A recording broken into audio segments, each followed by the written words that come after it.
Is there any decolonized country that ever wanted or wants to return to its former colonizer? In old or modern history, small islands often want to stay with their colonizing country. Small populations combined with small land that are not very useful for the economy. So it's much more beneficial for them to stay than to leave. Small island nations are often useful for military bases. So for example UK, France and US rely on them a lot. Newfoundland did. I think. They literally gave up after a long time, 100 years of self-rule, and went back to UK rule. New Caledonia has rejected independence 3 times. Central Asian countries voted against the dissolution of the Soviet Union in the 90s.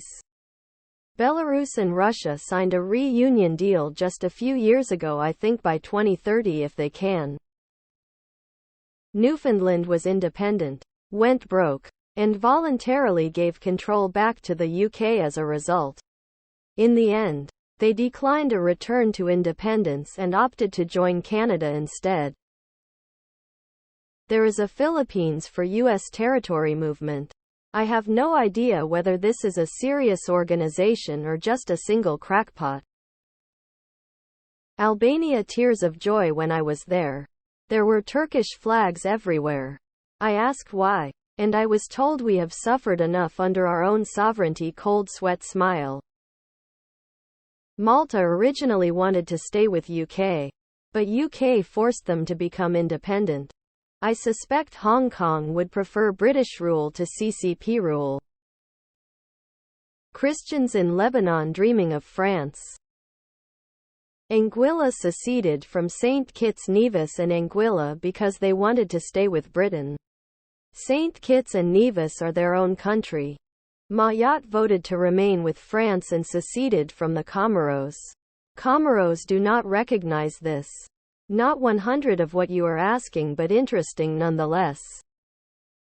It's possible the Marshall Islands will rejoin the U.S. in the medium future when too many of their islands sink beneath the Pacific and habitable land becomes too small to support their population. Doing so would give instant citizenship to the Marshallese as they move en masse to the U.S. Marshallese can currently live in the U.S. and something like 40 of all Marshallese already live in the U.S. Many in Arkansas. U.S. would then gain all those territorial seas and solidify control over the Central Pacific. Same might be true of Micronesia and Palau too, depending on how bad global warming gets. Malta voted to rejoin the UK in 1956 with 77 voting yes. They were to be fully integrated within the UK and hold seats in the UK Parliament.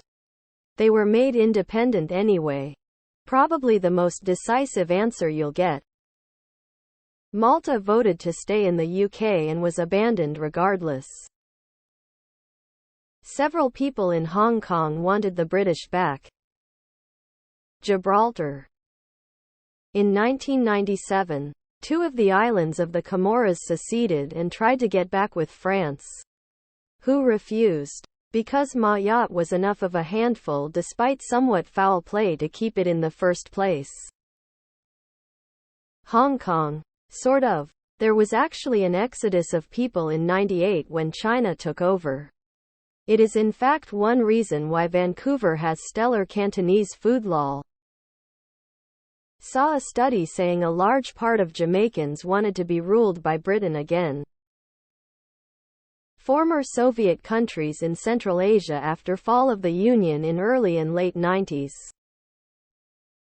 Parts of the West Indies Federation gave up independence and went back to being overseas territories of Britain after the Federation broke apart.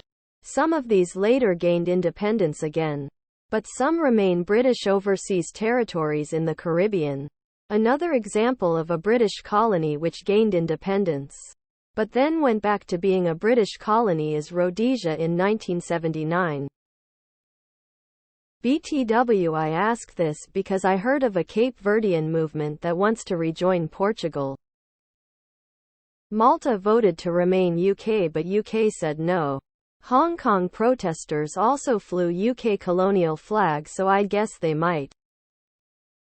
It may be apocryphal, but I've heard the story that when it was put to the residents of San Andres Island, formerly a Panamanian territory and now part of Colombia, to which country they would prefer to belong, the majority voted for Israel. Depends on the way they get ruled. Several Caribbean countries voted to stay a part of their original colonizer. But the laws have changed and they are almost a part of those countries with all the benefits. They aren't colonized anymore in the way it used to be. Malta. Hong Kong, but that's a very niche case where the city benefited way more from being the Western gateway to China than just another Chinese city. Gambia left and then promptly rejoined the Commonwealth of Nations. During the American Civil War, a Dominican general invited the Spanish to come back to re-establish their colony of Santo Domingo. The Spanish occupation quickly proved unpopular, and the Spanish left by 1865. Later in 1871, the Dominican Republic tried to get annexed by the United States, but the treaty failed to get the necessary two-thirds majority in the U.S. Senate. New Zealand has a pretty good culture where the colonizers British and colonizes Maori today live pretty well integrated with one another. It helps that don't believe the British ever fully defeated the Maori. I'm not sure it fits into your question, but some former French colonies didn't want to be independent like most of them. Good exemplar is Gabon, that asked to become a French département instead, promptly refused by France. Rwanda, Mozambique, Gabon and Togo all joined the Commonwealth, even though they were never members of the British Empire. Colonial clubs are pretty beneficial. They took a vote in the Congo to go back to Belgium rule, but no one put their hands up for it. I suppose Hong Kong might kind of an example, although I think they would be less thrilled with British rule as opposed to some kind of independence or a better autonomous status. But generally, no colonized nation enjoyed the experience. I'm pretty sure Cape Verde would qualify for this. During the French decolonization of Africa, Gabon or its leaders rather tried to decline the decolonization project in favor of adopting a status similar to other French overseas territories. The request was promptly ignored and the country did end up independent. I really like that story because that's about the exact opposite to what happened to the Portuguese colonies 20 or so years later. After the UK intervention in Sierra Leone, there was some support to rejoin the UK in order to bring stability back to the country.